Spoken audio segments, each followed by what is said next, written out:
പ്രിയപ്പെട്ട കുട്ടികളെ നമസ്കാരം. Post harvest management and value addition എന്ന അധ്യായമാണ് ഇന്ന് പഠിക്കുന്നത്. എന്താണ് പോസ്റ്റ് ഹാർവസ്റ്റ് മാനേജ്മെന്റ്? ഏതൊരു കാർഷിക വിളയും വിളവെടുപ്പിന് ശേഷം നിരവധി പ്രക്രിയകൾക്ക് വിധേയമായാണ് അന്തിമ ഉപഭോഗത്തിന് തയ്യാറാകുന്നത്. വിളവെടുപ്പിന് ശേഷം നടത്തുന്ന ഇത്തരം പ്രക്രിയകളും അവയുടെ ഏകോപനവുമാണ് പോസ്റ്റ് ഹാർവസ്റ്റ് മാനേജ്മെന്റ്. പൂക്കളെ സംബന്ധിച്ചിടത്തോളം പോസ്റ്റ് ഹാർവസ്റ്റ് മാനേജ്മെന്റ് വളരെയേറെ പ്രാധാന്യമർഹിക്കുന്ന ഒന്നാണ്. ചെടിയിൽ നിന്ന് വിളവെടുത്തു കഴിഞ്ഞാലും പൂക്കളിൽ എല്ലാവിധ ഉപാപചയ പ്രവർത്തനങ്ങളും വിവിധ ജൈവ രാസപ്രവർത്തനങ്ങളും നടക്കുന്നുണ്ട്. ഇവയുടെ ഫലമായി ജലനഷ്ടവും ഊർജനഷ്ടവും സംഭവിക്കുന്നു. അതുകൊണ്ട് തന്നെ പൂക്കളുടെ ഗുണനിലവാരവും പുതുമയുമെല്ലാം നഷ്ടപ്പെടുന്നു. ശരിയായ രീതിയിലുള്ള പോസ്റ്റ് ഹാർവസ്റ്റ് മാനേജ്മെന്റിലൂടെ പൂക്കളെ പുതുമയോടെ ഗുണമേന്മയോടെ ദീർഘകാലം സൂക്ഷിക്കുവാൻ കഴിയുന്നു.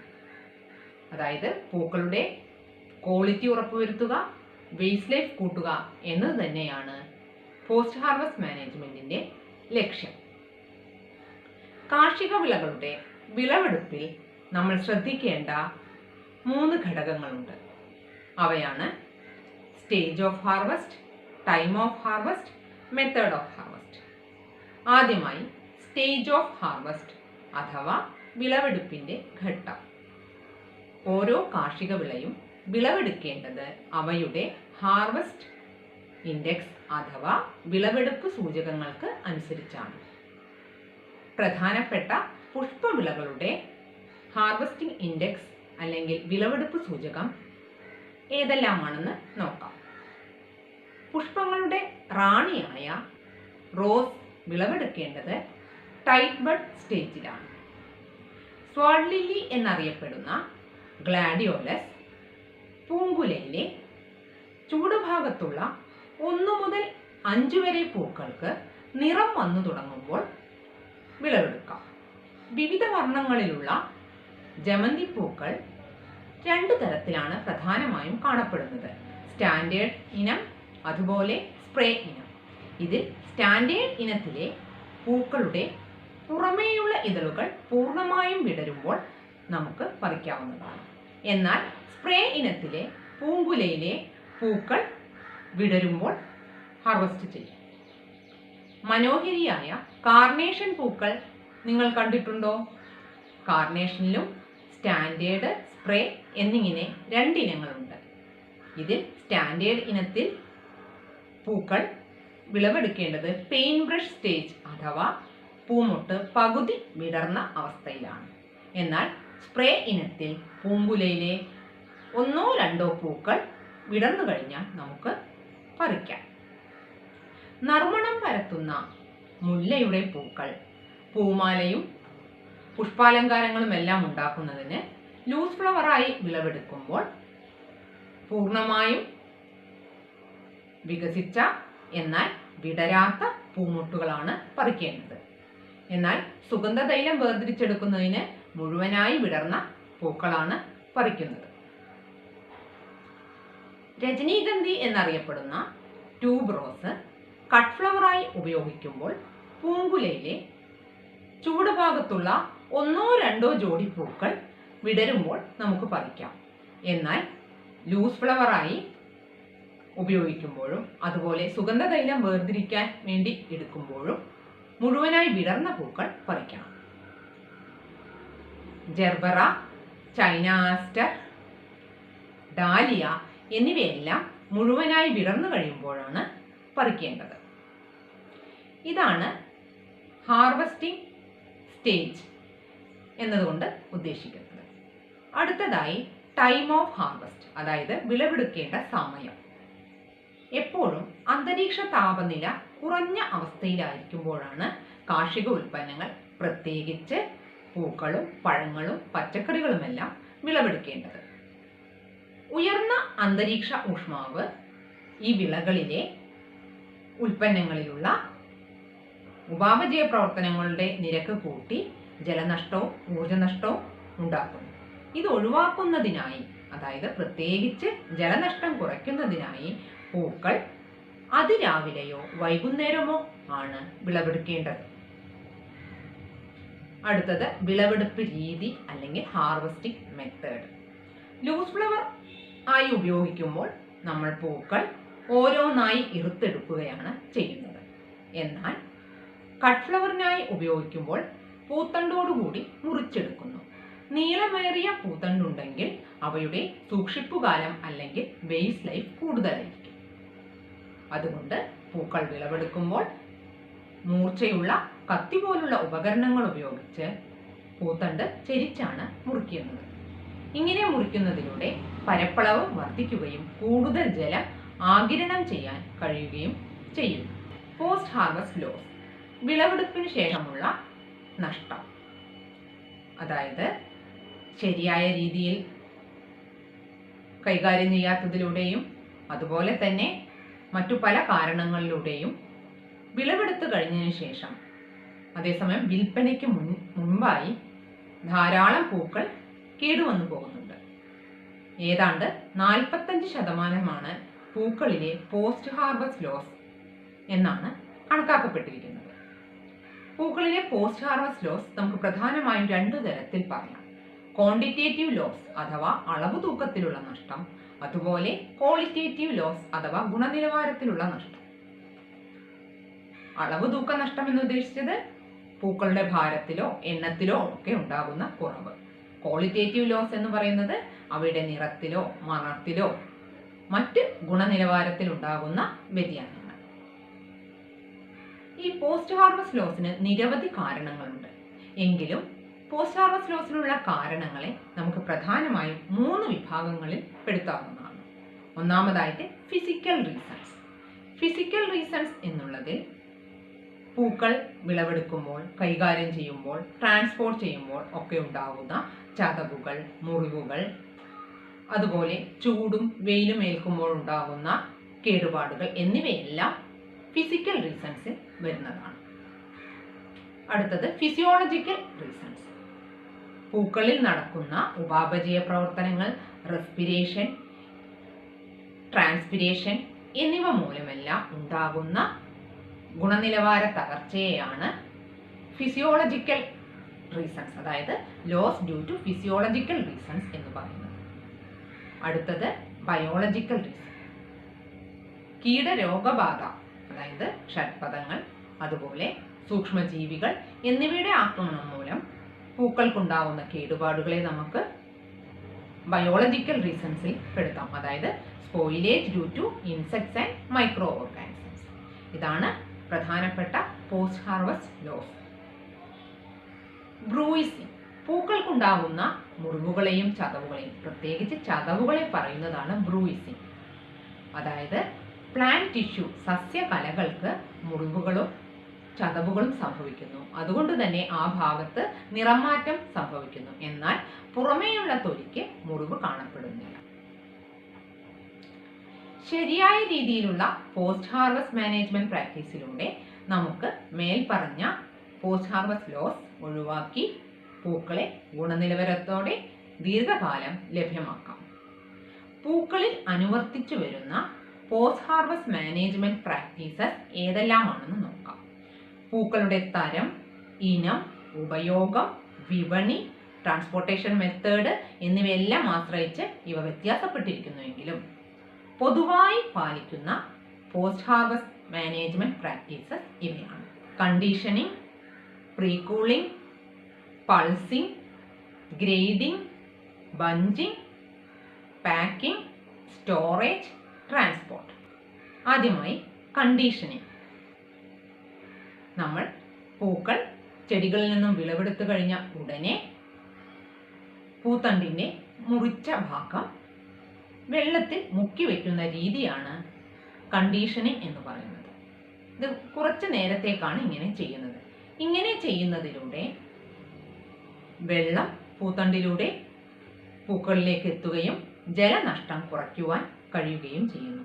നമ്മൾ നേരത്തെ പറഞ്ഞ പൂത്തണ്ട് ചെരിച്ചു മുറിക്കുന്നതിൻ്റെ ഉപയോഗം ഇവിടെയാണ് ഉള്ളത്.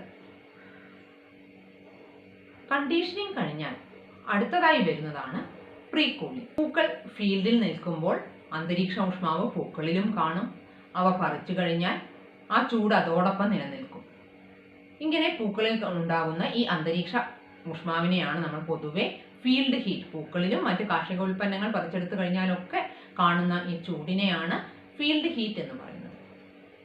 വിളവെടുത്തു കഴിഞ്ഞ ഉടനെ ഈ ഫീൽഡ് ഹീറ്റ് ഒഴിവാക്കുക, അതായത് rapid removal of field heat ആണ് പ്രീ കൂളിംഗ് എന്ന് പറയുന്നത്. സാധാരണയായി കോൾഡ് സ്റ്റോറേജ് ഫെസിലിറ്റീസ്, ശീതീകരണ സംവിധാനം ഉപയോഗിച്ചാണ് ഇങ്ങനെ ചെയ്യുന്നത്. റൂം കൂളിംഗ്, അതായത് റൂമിൽ ശീതീകരിച്ച വായു കടത്തിവിട്ട് ഇത് ചെയ്യാം. അതുകൂടാതെ വിവിധതരം പ്രീ കൂളിംഗ് രീതികളുണ്ട്. പ്രീ കൂളിംഗിലൂടെ പൂക്കളുടെ ഗുണനിലവാരം ഉറപ്പുവരുത്താനും പുതുമ നിലനിർത്തുവാനും കഴിയുന്നു. പൾസിംഗ്, പൂക്കളുടെ സൂക്ഷിപ്പുകാലം കൂട്ടുന്നതിനു വേണ്ടി അവയുടെ തണ്ടിന്റെ അഗ്രഭാഗം പ്രത്യേകതരം ലായനിയിൽ മുക്കി വെക്കുന്നതിനെയാണ് പൾസിംഗ് എന്ന് പറയുന്നത്. ഈ ലായനിയിൽ പ്രധാനമായും സൂക്രോസ് അതല്ലെങ്കിൽ പഞ്ചസാരയാണ് ചേർക്കാറ്. 5 മുതൽ 20% ഗാഢതയുള്ള സൂക്രോസ് ലായനിയാണ് ഉപയോഗിക്കുന്നത്. സൂക്രോസിനു പുറമെ അണുനാശിനികളായി 8-ഹൈഡ്രോക്സിക്വിനോലൈൻ സിട്രേറ്റ് അല്ലെങ്കിൽ 8-ഹൈഡ്രോക്സിക്വിനോലൈൻ സൾഫേറ്റ് എന്നിവ ഉപയോഗിക്കാറുണ്ട്. എത്തിലീൻ സെൻസിറ്റീവ് ആയിട്ടുള്ള ചില പൂക്കളിൽ, അതായത് പൂക്കൾ വിളവെടുത്തു കഴിഞ്ഞാൽ ഏതൊരു കാർഷികോൽപ്പന്നവും നമ്മൾ പറിച്ചെടുത്തു കഴിഞ്ഞാൽ അത് മെച്യൂർ ആകുന്ന സമയത്ത് എഥിലീൻ ഉൽപാദനം ഉണ്ടാകാറുണ്ട്. അതുപോലെ തന്നെയാണ് പൂക്കളിലും. എന്നാൽ ചില പൂക്കൾ ഇങ്ങനെ ഉണ്ടാകുന്ന എഥിലീൻ്റെ സാന്നിധ്യത്തിൽ വളരെ പെട്ടെന്ന് കേടുവന്നു പോകുന്നതായി കാണും. അങ്ങനെ എഥിലീൻ സെൻസിറ്റീവ് ആയിട്ടുള്ള പൂക്കളെ പൾസിംഗ് ചെയ്യുമ്പോൾ നമ്മൾ ആന്റി എഥിലീൻ ഏജൻസ് ആഡ് ചെയ്യണം. അങ്ങനെ ആഡ് ചെയ്യുന്ന ആന്റി എഥിലീൻ ഏജന്റ് ആണ് അമിനോക്സി അസറ്റിക് ആസിഡ്, സിൽവർ തയോസൾഫേറ്റ് എന്നിവ. സാധാരണയായി കാർണേഷൻ പോലുള്ള പൂക്കൾക്കാണ് ഇങ്ങനെ ചെയ്യുന്നത്. ഇതിനു പുറമെ അസിഡിഫയിങ് ഏജന്റായി സിട്രിക് ആസിഡ് ഉപയോഗിക്കാവുന്നതാണ്. പൾസിങ്ങിന്റെ സമയവും അതുപോലെ പൾസിംഗ് ലായനിയിലെ ഘടകങ്ങളുടെ ഗാഢതയുമെല്ലാം ഓരോ തരം പൂക്കൾക്കനുസരിച്ച് വ്യത്യാസപ്പെട്ടിരിക്കുന്നു. പൾസിങ്ങുമായി ബന്ധപ്പെട്ട അടുത്ത ഒരു പദമാണ് അപ്ടൈറ്റ് പ്രിസർവേഷൻ. പൂക്കളും ഇലകളുമെല്ലാം ഉണക്കി പുഷ്പാലങ്കാരങ്ങൾ ഉണ്ടാക്കാറുണ്ട്. ഇങ്ങനെ ഉണക്കി സൂക്ഷിക്കുന്ന പൂക്കളും ഇലകളുമെല്ലാം 20 മുതൽ 30% ഗ്ലിസറോൾ ഉപയോഗിച്ച് പൾസിംഗ് ചെയ്യുന്നു. ഇതിനെയാണ് അപ്ടേക്ക് പ്രിസർവേഷൻ എന്ന് പറയുന്നത്. ഇങ്ങനെ ചെയ്യുമ്പോൾ കൃത്രിമ നിറങ്ങൾ കൂടി നൽകാൻ സാധിക്കുന്നതാണ്. പൂക്കൾക്ക് കൃത്രിമ നിറം നൽകുന്ന രീതിയെയാണ് ടിൻറ്റിംഗ് എന്ന് പറയുന്നത്. സാധാരണയായി വെള്ള നിറത്തിലുള്ള പൂക്കൾ, പ്രത്യേകിച്ച് വെള്ള, കാർണേഷൻ, ജെർബറ എന്നിവയിലെല്ലാം വിവിധ വർണ്ണങ്ങൾ നൽകുവാൻ ടിൻറ്റിംഗ് ഉപയോഗിക്കുന്നു. ഇത് 2 തരത്തിൽ ചെയ്യാം. പൂത്തണ്ട് ഈ കൃത്രിമ നിറ ലായനിയിൽ മുക്കിവെച്ചോ അതല്ലെങ്കിൽ പൂക്കൾ ഈ ലായനിയിൽ ഇട്ടുവെച്ചോ നമുക്ക് ടിൻറ്റിംഗ് ചെയ്യാവുന്നതാണ്. അടുത്ത പോസ്റ്റ് ഹാർവസ്റ്റ് ആക്ടിവിറ്റിയാണ് ഗ്രേഡിംഗ്. പൂക്കളെ ഗുണനിലവാരം അനുസരിച്ച് തരംതിരിക്കുന്നതിനാണ് ഗ്രേഡിംഗ് എന്ന് പറയുന്നത്. ഒരേ ഗ്രേഡിൽപ്പെട്ട പൂക്കൾക്ക് ഒരേ വലുപ്പവും ഒരേ നിറവും പൂത്തണ്ടിന് ഒരേ നീളവുമായിരിക്കും. ഗ്രേഡിംഗ് ചെയ്യുമ്പോൾ രോഗകീടബാധയുള്ള പൂക്കൾ നമ്മൾ ഒഴിവാക്കേണ്ടതാണ്. അതുപോലെ ഫിസിയോളജിക്കൽ ഡിസോർഡേഴ്സ്, അതായത് രോഗകീടബാധ അല്ലാതെ മറ്റു പ്രശ്നങ്ങൾ മൂലം, അതായത് പോഷക അംശങ്ങളുടെ കുറവോ വാട്ടർ സ്ട്രെസ്സോ അങ്ങനെയുള്ള കാരണങ്ങൾ മൂലം പൂക്കൾക്കുണ്ടാകുന്ന കേടുപാടുകളെയാണ് പൊതുവെ ഫിസിയോളജിക്കൽ ഡിസോർഡർ, അതായത് അവയിലുള്ള ചില ഫിസിയോളജിക്കൽ പ്രശ്നങ്ങൾ, ഇങ്ങനെയുള്ള പൂക്കൾ നമ്മൾ ഒഴിവാക്കേണ്ടതാണ്. അതിനുദാഹരണമാണ് കാലിക്സ് സ്പ്ലിറ്റിംഗ് ഇൻ കാർണേഷൻ, അതുപോലെ റോസിൽ ബെൻഡിനെക്ക്, അങ്ങനെയുള്ള പൂക്കൾ നമ്മൾ ഒഴിവാക്കണം. പൂക്കളെ പൊതുവെ ഗ്രേഡ് ചെയ്യുന്നത് പൂക്കളുടെ നിറം, വലുപ്പം, അതായത് പൂമുട്ടിൻ്റെ വലുപ്പം, പൂത്തണ്ടിൻ്റെ നീളം, അതിൻ്റെ ശക്തി എന്നിവയുടെ എല്ലാം അടിസ്ഥാനത്തിലാണ്. ഗ്രേഡിങ്ങിന് പല നേട്ടങ്ങളുമുണ്ട്. അതായത് പൂക്കളെ ഇങ്ങനെ തരംതിരിക്കുന്നത് കൊണ്ട് പല ഗുണങ്ങളുണ്ട്. അതായത് ഗുണനിലവാരമുള്ള പൂക്കൾക്ക് നല്ല വില ലഭിക്കുന്നു. അതുകൊണ്ട് തന്നെ ഗ്രേഡിങ് വില നിർണ്ണയിക്കുന്നതിൻ്റെ അടിസ്ഥാനമാണ്. അതായത് it forms the basis for price fixation. കൂടാതെ വിൽപ്പനക്കാരനും ഉപഭോക്താവും തമ്മിലുള്ള അസ്വാരസ്യം ഒഴിവാക്കാൻ സാധിക്കുന്നു. നമ്മുടെ ഉൽപ്പന്നത്തെ വ്യത്യസ്തവും ആകർഷണീയവുമാക്കി പ്രദർശിപ്പിക്കുവാൻ ഗ്രേഡിങ്ങിലൂടെ സാധിക്കുന്നു. പൂക്കൾ ഹാൻഡിൽ ചെയ്യുമ്പോഴും ട്രാൻസ്പോർട്ട് ചെയ്യുമ്പോഴും ഒക്കെയുള്ള സമയനഷ്ടം, ധനനഷ്ടം, തൊഴിൽ നഷ്ടം എന്നിവയെല്ലാം കുറയ്ക്കുന്നതിന് ഗ്രേഡിംഗ് സഹായിക്കുന്നുണ്ട്. പ്രധാനപ്പെട്ട പുഷ്പവിളകളുടെ ഗ്രേഡിങ്ങിനെ കുറിച്ച് നോക്കാം. റോസ് ഗ്രേഡ് ചെയ്യുമ്പോൾ നമ്മൾ ശ്രദ്ധിക്കേണ്ട കാര്യങ്ങൾ: ഡാർക്ക് ഗ്രീൻ ലീവ്സ് ആയിരിക്കണം, രോഗകീടബാധ ഉണ്ടാകരുത്, നല്ല ബലമുള്ള പൂത്തണ്ടായിരിക്കണം, ഫിസിയോളജിക്കൽ ഡിസോർഡേഴ്സായ ബെൻഡ് നെക്ക്, ബുൾഹെഡ് ബഡ്സ് എന്നിവ ഉണ്ടാകരുത്. റോസിൻ്റെ പ്രധാനപ്പെട്ട ഗ്രേഡുകൾ: പൂത്തണ്ടിൻ്റെ നീളമനുസരിച്ച് ലോങ് സ്റ്റെംഡ് റോസ് ഗ്രേഡ് ചെയ്യുന്നത് 40 മുതൽ 90 സെൻറ്റിമീറ്റർ നീളമുള്ള പൂത്തണ്ടോടുകൂടിയും ഷോർട്ട് സ്റ്റെംഡ് റോസ് ഗ്രേഡ് ചെയ്യുന്നത് 40 മുതൽ 65 സെൻറ്റിമീറ്റർ നീളമുള്ള പൂത്തണ്ടോടുകൂടിയും ആണ്. ഗ്ലാഡിയോലസ് ഗ്രേഡ് ചെയ്യുമ്പോൾ പ്രത്യേകം ശ്രദ്ധിക്കേണ്ടത് പൂങ്കുലയുടെ നീളം, പൂങ്കുലയുടെ വലുപ്പം, പൂങ്കുലയിലുള്ള പൂക്കളുടെ എണ്ണം, നിവർന്നിരിക്കുന്ന പൂങ്കുല എന്നതെല്ലാമാണ്. കൂടുതൽ പൂക്കളുള്ള നീളമുള്ള പൂങ്കുലകൾക്ക് നല്ല വില ലഭിക്കുന്നു.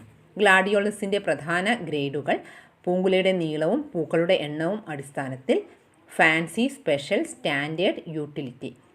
ഇവയിൽ പൂങ്കുലയുടെ നീളം 107 സെൻറ്റിമീറ്റർ, 96 മുതൽ 107 സെൻറ്റിമീറ്റർ, 81 മുതൽ 196 സെൻറ്റിമീറ്റർ, 81 സെൻറ്റിമീറ്ററിൽ കുറവ്. പൂക്കളുടെ എണ്ണം 16, 14, 12, 10 എന്നിങ്ങനെയാണ്. കാർണേഷൻ ഗ്രേഡ് ചെയ്യുമ്പോൾ പൂമൊട്ടുകളുടെ വിടർന്നിരിക്കുന്ന അവസ്ഥ പ്രത്യേകം ശ്രദ്ധിക്കണം. പൂക്കളുടെ വലുപ്പത്തിൻ്റെയും പൂത്തണ്ടിൻ്റെ ബലത്തിൻ്റെയും നീളത്തിൻ്റെയും അടിസ്ഥാനത്തിൽ ആണ് ഗ്രേഡ് ചെയ്യുന്നത്.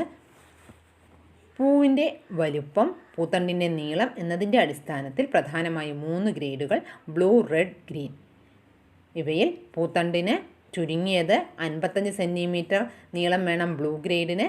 റെഡ്, ഗ്രീൻ എന്നിവയ്ക്ക് 43, 30 എന്നിങ്ങനെയാണ് പൂത്തണ്ടിൻ്റെ നീളം. ജമന്തി ഗ്രേഡ് ചെയ്യുമ്പോൾ പൂത്തണ്ടിൻ്റെ നീളവും പൂവിൻ്റെ വലുപ്പവുമാണ് ശ്രദ്ധിക്കേണ്ടത്. 3 ഗ്രേഡുകളാണുള്ളത്: ബ്ലൂ, റെഡ്, ഗ്രീൻ. ഇതിൽ ആദ്യത്തെ ഗ്രേഡിൽ ഫ്ലവറിൻ്റെ മിനിമം ഡയമീറ്റർ എന്ന് പറയുന്നത് 140 മില്ലിമീറ്റർ, രണ്ടാമത്തെ ഗ്രേഡിൽ 120, മൂന്നാമത്തേതിൽ 102. പൂത്തണ്ടിൻ്റെ നീളം ആദ്യത്തെ 2 ഗ്രേഡുകളിൽ 760 മില്ലിമീറ്ററും മൂന്നാമത്തെ ഗ്രേഡിൽ 610 മില്ലിമീറ്ററുമാണ്.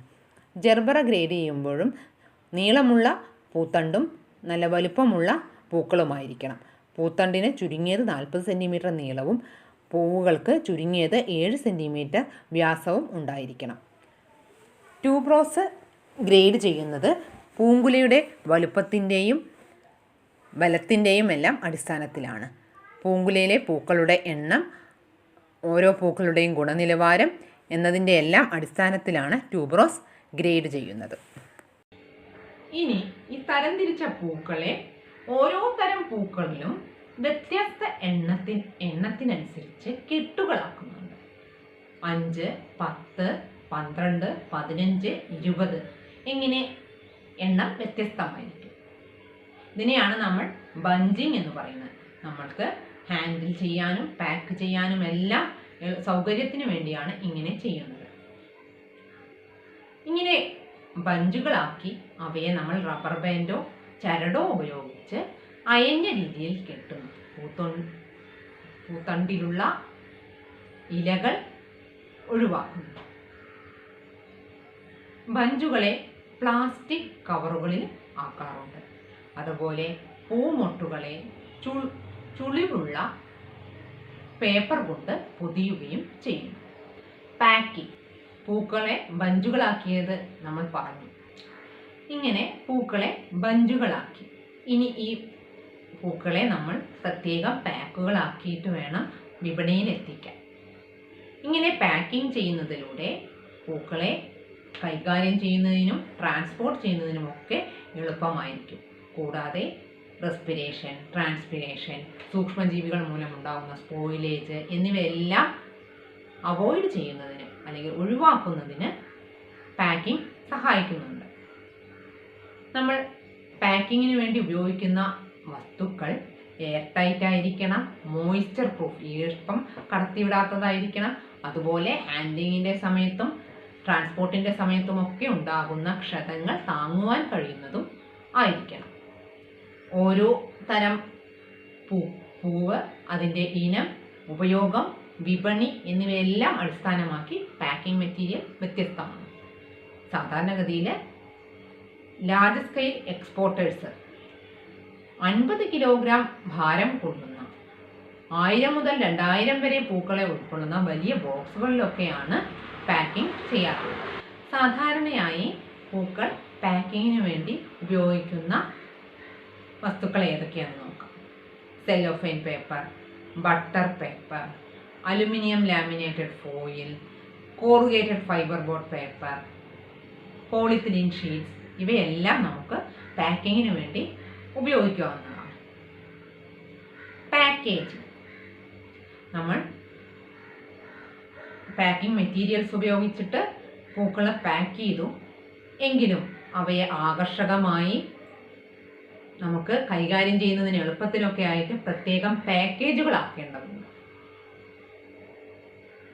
പാക്കേജിൻ്റെ ലക്ഷ്യം എന്ന് പറയുന്നത് പ്രധാനമായും പ്രൊട്ടക്ഷൻ, പ്രിസർവേഷൻ, പ്രസൻറ്റേഷൻ എന്നിങ്ങനെയാണ്. ഇതിൽ പ്രൊട്ടക്ഷൻ എന്ന് പറഞ്ഞത് നേരത്തെ നമ്മൾ പാക്കിംഗ് ചെയ്യുമ്പോൾ ലഭ്യമായ ആ പ്രൊട്ടക്ഷൻ തന്നെയാണ്. അതായത് ട്രാൻസ്പിറേഷൻ, റെസ്പിറേഷൻ എന്നിവ മൂലമുണ്ടാകുന്ന പ്രശ്നങ്ങൾ ഒഴിവാക്കാൻ പറ്റുന്നു. കൂടാതെ ഹാൻഡ്ലിങ്ങിൻ്റെ സമയത്തൊക്കെ ഉണ്ടാകുന്ന ക്ഷതങ്ങളും അതെല്ലാം ഒഴിവാക്കി പൂക്കളെ സംരക്ഷിക്കുന്നു.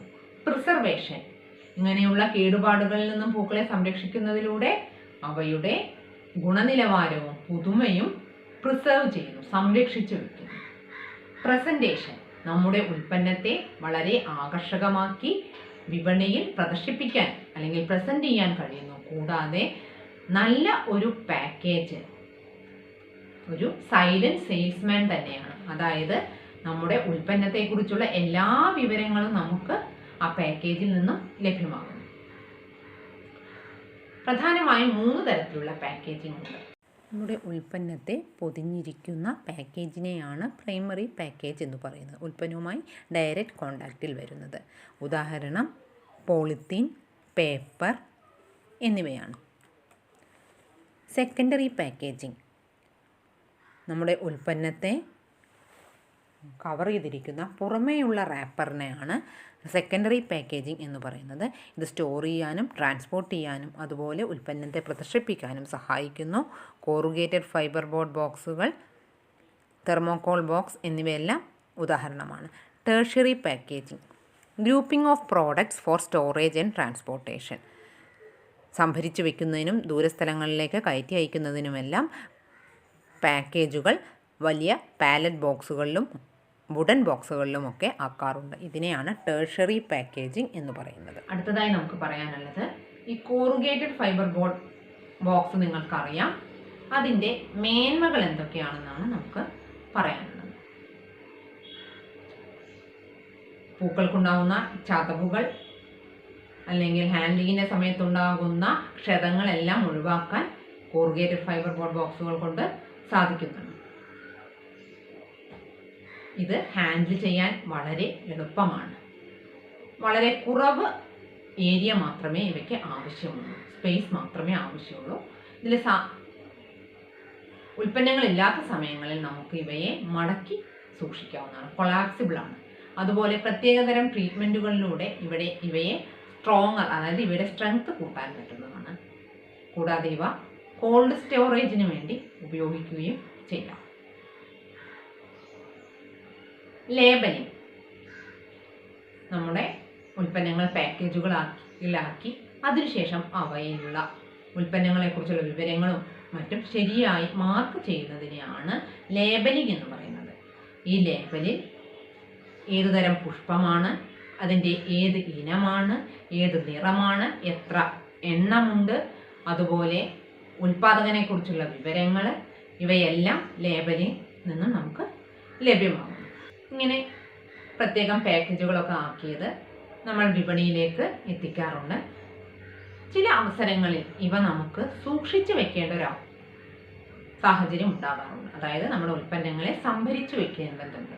ഇതിനെയാണ് സംഭരണം അല്ലെങ്കിൽ സ്റ്റോറേജ് എന്ന് പറയുന്നത്. സ്റ്റോറേജിൻ്റെയും ലക്ഷ്യം റെസ്പിരേഷൻ, ട്രാൻസ്പിരേഷൻ എന്നിവ കുറയ്ക്കുക എന്ന് തന്നെയാണ്.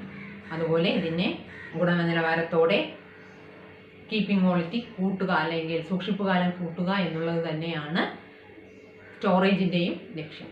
പ്രധാനമായും കോൾഡ് സ്റ്റോറേജ് ആണ് പൂക്കളുടെ സംഭരണത്തിലുള്ളത്. കോൾഡ് സ്റ്റോറേജ് കൂടാതെ വിവിധതര സ്റ്റോറേജ് മെത്തേഡുകളുണ്ട്. ആദ്യമായി കോൾഡ് സ്റ്റോറേജ് അല്ലെങ്കിൽ ശീതീകരിച്ച് സൂക്ഷിക്കുക. ഇവിടെ ടെമ്പറേച്ചർ, ഊഷ്മാവ് കുറയ്ക്കുക എന്നുള്ളത് തന്നെയാണ് ഇവിടെ ചെയ്യുന്നത്. ഇങ്ങനെ ചെയ്യുന്നതിലൂടെ നേരത്തെ പറഞ്ഞ ഉപാപചയ പ്രവർത്തനങ്ങളുടെ തോത് കുറയാൻ സാധ്യതയുണ്ട്. ഇങ്ങനെ ഉപാപചയ പ്രവർത്തനങ്ങളുടെ തോത് കുറയുന്നതിലൂടെ തന്നെ പൂക്കളെ അധികം കേടുപാടില്ലാതെ ദീർഘകാലം സൂക്ഷിക്കാൻ പറ്റും. ഇത് പ്രധാനമായും 2 തരത്തിലും ചെയ്യുന്നുണ്ട്. വെറ്റ് സ്റ്റോറേജും ഡ്രൈ സ്റ്റോറേജും. വെറ്റ് സ്റ്റോറേജ് കുറച്ച് കാലത്തേക്ക് വേണ്ടിയുള്ളതാണ്. ഇവിടെ ഈ കോൾഡ് സ്റ്റോറേജ് ചെയ്യുന്ന സമയത്ത് പൂക്കളുടെ തണ്ടിൻ്റെ അഗ്രഭാഗം വെള്ളത്തിൽ മുക്കി വയ്ക്കുന്നു. അതേസമയം ഡ്രൈ സ്റ്റോറേജ് എന്ന് പറയുമ്പോൾ ഇവ പ്രത്യേകം പ്ലാസ്റ്റിക് കവറുകളിലാക്കിയിട്ടാണ് സ്റ്റോർ ചെയ്യുന്നത്. അടുത്തത് കൺട്രോൾഡ് അറ്റ്മോസ്ഫിയറിക് സ്റ്റോറേജ് അല്ലെങ്കിൽ നിയന്ത്രിത അന്തരീക്ഷത്തിലുള്ള സ്റ്റോറേജ്. നമ്മുടെ സാധാരണ അന്തരീക്ഷത്തിലുള്ള വാതകത്തിൻ്റെ കോമ്പോസിഷൻ എല്ലാവർക്കും അറിയാം.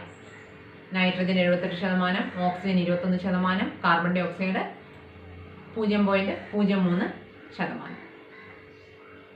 എന്നാൽ ഈ കൺട്രോൾഡ് അറ്റ്മോസ്ഫിയറിക് സ്റ്റോറേജിൽ നമ്മൾ ഓക്സിജൻ്റെ കോൺസെൻട്രേഷൻ അല്ലെങ്കിൽ ഓക്സിജൻ്റെ അളവ് കുറയ്ക്കുന്നു, കാർബൺ ഡൈ ഓക്സൈഡിൻ്റെ അളവ് കൂട്ടുന്നു. തന്മൂലം റെസ്പിരേഷൻ റേറ്റും മറ്റ് പൂക്കളിൽ നടക്കുന്ന പ്രവർത്തനങ്ങളെല്ലാം വേഗത കുറയ്ക്കുവാനും പൂക്കളെ കീപ്പിംഗ് ക്വാളിറ്റി കൂടുതൽ നീട്ടുവാനും നമ്മൾക്ക് സാധിക്കുന്നു. സാധാരണയായി ഓക്സിജൻ്റെ അളവ് 2 മുതൽ 5%, കാർബൺ ഡൈ ഓക്സൈഡിൻ്റെ അളവ് 3 മുതൽ 10%. ഓക്സിജൻ്റെ അളവ് കുറയ്ക്കുന്നതിനായി പ്രത്യേകം എയർ ടൈറ്റ് ആയിട്ടുള്ള റൂമുകൾ അല്ലെങ്കിൽ ചേംബറുകളുണ്ട്. ഇവയിൽ നൈട്രജൻ വാതകം നിറയ്ക്കുകയെന്നും അതുപോലെ കാർബൺ ഡൈ ഓക്സൈഡിൻ്റെ അളവ് കൂട്ടുന്നതിനായി പ്രത്യേകം സിലിണ്ടർ ഉപയോഗിച്ച് കാർബൺ ഡൈ ഓക്സൈഡ് വാതകം നിറയ്ക്കും. ഇങ്ങനെ ചെയ്യുന്നതിലൂടെ നേരത്തെ പറഞ്ഞ പ്രവർത്തനങ്ങളുടെ വേഗത കുറയുകയും ഇവയെ നന്നായി സൂക്ഷിക്കുവാൻ കഴിയുന്നു. കൺട്രോൾഡ് അറ്റ്മോസ്ഫിയറിക് സ്റ്റോറേജിൻ്റെ ഒരു പ്രത്യേകത എന്ന് പറഞ്ഞാൽ നമ്മൾ ഈ വാതകങ്ങളുടെ അളവ് സ്ഥിരമായി നിരീക്ഷിക്കുകയും അവയുടെ അളവ് ആ ഒരു പ്രത്യേക തോതിൽ ആക്കുവാൻ വേണ്ടി ശ്രദ്ധിച്ച് അത് നമ്മൾ നിയന്ത്രിച്ചുകൊണ്ടേയിരിക്കുകയാണ് അതിൻ്റെ അളവ്. അടുത്തത് modified atmospheric storage.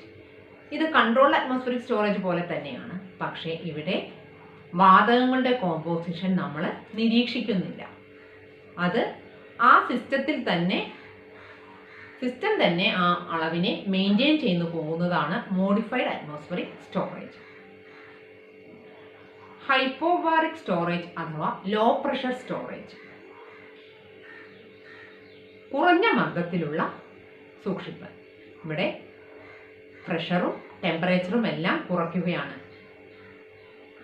Pressure atmospheric pressure half atmospheric പ്രഷറിൽ, അതുപോലെ ടെമ്പറേച്ചറും കുറയ്ക്കുന്നു. കൂടാതെ ശീതീകരിച്ച വായു കടത്തിവിടുന്നു. എത്തിലീൻ ഇല്ലാത്ത വായു എത്തിലീൻ ഫ്രീ ആണ്. അപ്പം ഇങ്ങനെയൊക്കെ ചെയ്യുന്നതിലൂടെ നമുക്ക് ഉൽപ്പന്നങ്ങളെ കൂടുതൽ കാലം സൂക്ഷിക്കുവാൻ കഴിയുന്നു. അപ്പോൾ ഇതൊക്കെയാണ് പ്രധാനപ്പെട്ട സ്റ്റോറേജ് മെത്തേഡുകൾ. അതായത് cold storage, controlled atmospheric storage, modified atmospheric storage, hypobaric storage. ശേഖരിച്ചു വെച്ച അല്ലെങ്കിൽ സംഭരിച്ചു വെച്ച പൂക്കൾ സംഭരണ കേന്ദ്രങ്ങളിലോ അതല്ലെങ്കിൽ റീറ്റെയിൽ വ്യാപാരി, അതായത് ചെറുകിട വ്യാപാരികളുടെ കയ്യിൽ, അതല്ലെങ്കിൽ നമ്മുടെ കസ്റ്റമറുടെ കയ്യിലൊക്കെ എത്തുന്ന സമയത്ത് അപ്പോൾ കുറച്ചുകൂടി കാലത്തേക്ക് സൂക്ഷിച്ചു വെക്കാൻ വേണ്ടിയിട്ട് അല്ലെങ്കിൽ അവയുടെ വേസ്റ്റ് ലൈഫ് കൂട്ടുന്നതിന് വേണ്ടി ഉപയോഗിക്കുന്ന ലായനിയാണ് ഹോൾഡിംഗ് സൊല്യൂഷൻ അല്ലെങ്കിൽ വേസ്റ്റ് സൊല്യൂഷൻ എന്ന് പറയുന്നത്. ഇതിലെ ഘടകങ്ങൾ പ്രധാനമായും ഒരു കാർബോഹൈഡ്രേറ്റ് സോഴ്സ് ഉണ്ടാകണം. സൂക്രോസോ ഡെക്സ്ട്രോസോ ആണ് ഇതിനായി ഉപയോഗിക്കുന്നത്. ജെർമിസൈഡ് ഉണ്ടായിരിക്കണം. Eight hydroxyquinoline citrate, eight hydroxyquinoline sulphate. Growth റെഗുലേറ്ററായി gibberellin, cytokinin. Ethylene inhibitor amino oxy acetic acid, silver thio sulphate. Mineral salts aluminium sulphate, silver nitrate. Acidifying agents ആയിട്ട് സിട്രിക് ആസിഡ്, ബെൻസോയിക് ആസിഡ് എന്നിവയും ഉപയോഗിക്കുന്നു. ഇതാണ് സാധാരണ ഹോൾഡിംഗ് സൊല്യൂഷനിലുള്ള വിവിധ ഘടകങ്ങൾ. അടുത്തത് ട്രാൻസ്പോർട്ട്. നമ്മുടെ ഉൽപ്പന്നം അതിൻ്റെ വിപണിയിലേക്ക് പല മാർഗങ്ങളിലൂടെ നമുക്ക് എത്തിക്കാൻ പറ്റും. ഇവയിലുള്ള കേടുപാടുകൾ പരമാവധി കുറച്ച് ഗുണനിലവാരത്തോടു കൂടി വിപണിയിൽ എത്തിക്കുക, ലക്ഷ്യത്തെ എത്തിക്കുക എന്നുള്ളത് തന്നെയാണ് ട്രാൻസ്പോർട്ട്. നല്ല രീതിയിലുള്ള ട്രാൻസ്പോർട്ടിൻ്റെ ലക്ഷ്യം. പ്രധാനമായും 4 തരത്തിലുള്ള ട്രാൻസ്പോർട്ടാണുള്ളത്. Road transport, rail transport, air transport, marine transport. ഏത് ട്രാൻസ്പോർട്ട് മെത്തേഡ് ആയാലും ട്രാൻസ്പിറേഷൻ, റെസ്പിറേഷൻ എന്നിവയുടെ സ്പീഡ് കുറച്ച് അതിനെ നല്ല രീതിയിൽ, അതായത് കേടുകൂടാതെ ലക്ഷ്യസ്ഥാനത്ത് എത്തിക്കണം. ഇതിനായി വെന്റിലേറ്റഡ് വെഹിക്കിൾസ്, വായുസഞ്ചാരം ഉറപ്പുവരുത്തുന്ന വെഹിക്കിൾസ്, അതുപോലെ റെഫ്രിജറേറ്റഡ് കണ്ടെയ്നേഴ്സ്, അതായത് ശീതീകരിച്ച ട്രക്കുകൾ എന്നിവ ഉപയോഗിക്കാവുന്നതാണ്. കൂടാതെ ദീർഘ യാത്രയ്ക്കൊക്കെ ആകുമ്പോൾ നമ്മുടെ ഉൽപ്പന്നങ്ങൾക്കുണ്ടാകുന്ന ഈ യാത്രാവേളയിലുണ്ടാകുന്ന ജെർക്കുകൾ അല്ലെങ്കിൽ അവമൂലം അങ്ങനെ സംഭവിക്കുന്ന ചില കേടുപാടുകളൊക്കെ ഒഴിവാക്കുന്നതിന് വേണ്ടി, അതായത് ഈ ഉൽപ്പന്നത്തെ ഇമ്മൊബൈലായി സൂക്ഷിക്കുന്നതിന് വേണ്ടിയിട്ട് കുഷനിങ് മെറ്റീരിയൽസ് ഒക്കെ നമുക്ക് വെക്കാവുന്നതാണ്. Cold chain management. കാർഷിക വിളകളുടെ പോസ്റ്റ് ഹാർവസ്റ്റ് മാനേജ്മെൻറ്റിൽ പ്രധാനപ്പെട്ട ഒരു ടേമാണ് കോൾഡ് ചെയിൻ മാനേജ്മെൻറ്റ്. അതായത് നമ്മുടെ ഉൽപ്പന്നത്തെ ഒരു നിയന്ത്രിത ഊഷ്മാവിൽ, കുറഞ്ഞ ഊഷ്മാവിൽ നിലനിർത്തുക. കുറഞ്ഞ ഊഷ്മാവിലുള്ള ഒരു വിതരണ ശൃംഖലയാണ് കോൾഡ് ചെയിൻ. വിളവെടുപ്പ് മുതൽ അന്തിമ ഉപഭോഗം വരെയുള്ള വിവിധ ഘട്ടങ്ങളിൽ ഊഷ്മാവ് കുറച്ചുകൊണ്ടിരിക്കുന്നു. കുറഞ്ഞ ഊഷ്മാവിൽ ഇവയെ നിലനിർത്തുന്നു. ഇത് വളരെയേറെ ചിലവേറിയ ഒരു മെത്തേഡാണ്. എങ്കിലും വില കൂടിയ നല്ല വാല്യൂ ഉള്ള ഉൽപ്പന്നങ്ങൾക്ക് കോൾഡ് ചെയിൻ മാനേജ്മെൻറ്റ് പ്രാക്ടീസ് ചെയ്യേണ്ടത് അത്യാവശ്യമാണ്. ഉൽപ്പാദകനും വിതരണക്കാരനും വിൽപ്പനക്കാരനും അതുപോലെ കൺസ്യൂമർക്കുമെല്ലാം ഒരുപോലെ ഗുണകരമാണ് കോൾഡ് ചെയിൻ മാനേജ്മെൻറ്റ്. കൺസ്യൂമർക്ക് ഉൽപ്പന്നം, നല്ല ഗുണനിലവാരമുള്ള ഉൽപ്പന്നം ലഭിക്കുന്നു, കൂടുതൽ നാൾ എടുത്തു വയ്ക്കാൻ സാധിക്കുന്നു. വിൽപ്പനക്കാരനാണെങ്കിലും വിതരണക്കാരനാണെങ്കിലും അയാളുടെ ബിസിനസ് വർദ്ധിക്കുകയാണ് ചെയ്യുന്നത്. കാരണം നല്ല തരം ഉൽപ്പന്നങ്ങൾ ലഭ്യമാക്കുവാൻ സഹായിക്കുന്നുണ്ട്. മാർക്കറ്റിംഗ്. ഇന്ത്യയിൽ പ്രധാനമായും 2 തരത്തിലുള്ള പൂക്കളുടെ വിപണിയാണ്. അതായത് നമ്മുടെ ഡൊമസ്റ്റിക് മാർക്കറ്റ്, അതായത് ആഭ്യന്തര വിപണി. ആഭ്യന്തര വിപണിയിൽ പ്രധാനമായും ലൂസ് ഫ്ലവേഴ്സ്, ഇവ അധിക കാലം നമുക്ക് സൂക്ഷിക്കാൻ പറ്റില്ല. കീപ്പിംഗ് ക്വാളിറ്റി കുറവുള്ള ലൂസ് ഫ്ലവേഴ്സിനാണ് ഡിമാൻഡ്. അതേസമയം എക്സ്പോർട്ട് മാർക്കറ്റിൽ കട്ട് ഫ്ലവേഴ്സാണ് എക്സ്പോർട്ട് മാർക്കറ്റിൽ ഡിമാൻഡുള്ളത്. നാഷണൽ ഹോർട്ടിക്കൾച്ചർ ബോർഡ്, അപ്പേഡ തുടങ്ങിയ ഗവൺമെൻറ് ഏജൻസികൾ പൂക്കളുടെ മാർക്കറ്റിങ്ങിൽ വളരെയേറെ സഹായിക്കുന്നുണ്ട്. പൂക്കളുടെ സൂക്ഷിപ്പുകാലം ദീർഘിപ്പിക്കുവാൻ നമ്മൾ അനുവർത്തിക്കേണ്ട ചില കാര്യങ്ങൾ ഒരിക്കൽ കൂടെ പറയാം. ശരിയായ വിളവെടുപ്പ് സൂചകങ്ങൾക്കനുസരിച്ച് വിളവെടുക്കുക, വൃത്തിയുള്ള ഉപകരണങ്ങൾ ഉപയോഗിക്കുക, അതുപോലെ പാത്രങ്ങളെല്ലാം വൃത്തിയുള്ളതായിരിക്കണം. കൂടാതെ floral preservatives, Flora life, ever Bloom, Bloom life എന്നിങ്ങനെ പറയുന്ന ചില ഫ്ലോറൽ പ്രിസർവേറ്റീവ്സ് നമുക്ക് ഉപയോഗിക്കാം. പിന്നെ നേരത്തെ പറഞ്ഞ പോസ്റ്റ് ഹാർവസ്റ്റ് മാനേജ്മെൻറ്റ് പ്രാക്ടീസസ് എല്ലാം നല്ല രീതിയിൽ ചെയ്യുക. ഇങ്ങനെയെല്ലാം ചെയ്യുന്നതിലൂടെ നമ്മളുടെ പൂക്കളുടെ വേസ്റ്റ് ലൈഫ് കൂട്ടുവാൻ നമ്മൾക്ക് സാധിക്കുന്നതാണ്. അപ്പോൾ ഇത്രയുമാണ് പോസ്റ്റ് ഹാർവസ്റ്റ് മാനേജ്മെൻറ്റിനെ കുറിച്ച് പറയാനുള്ളത്. ഇത്രയും കാര്യങ്ങൾ നിങ്ങൾക്ക് മനസ്സിലായിട്ടുണ്ടാകുമെന്ന് വിശ്വസിക്കുന്നു. നന്ദി, നമസ്കാരം.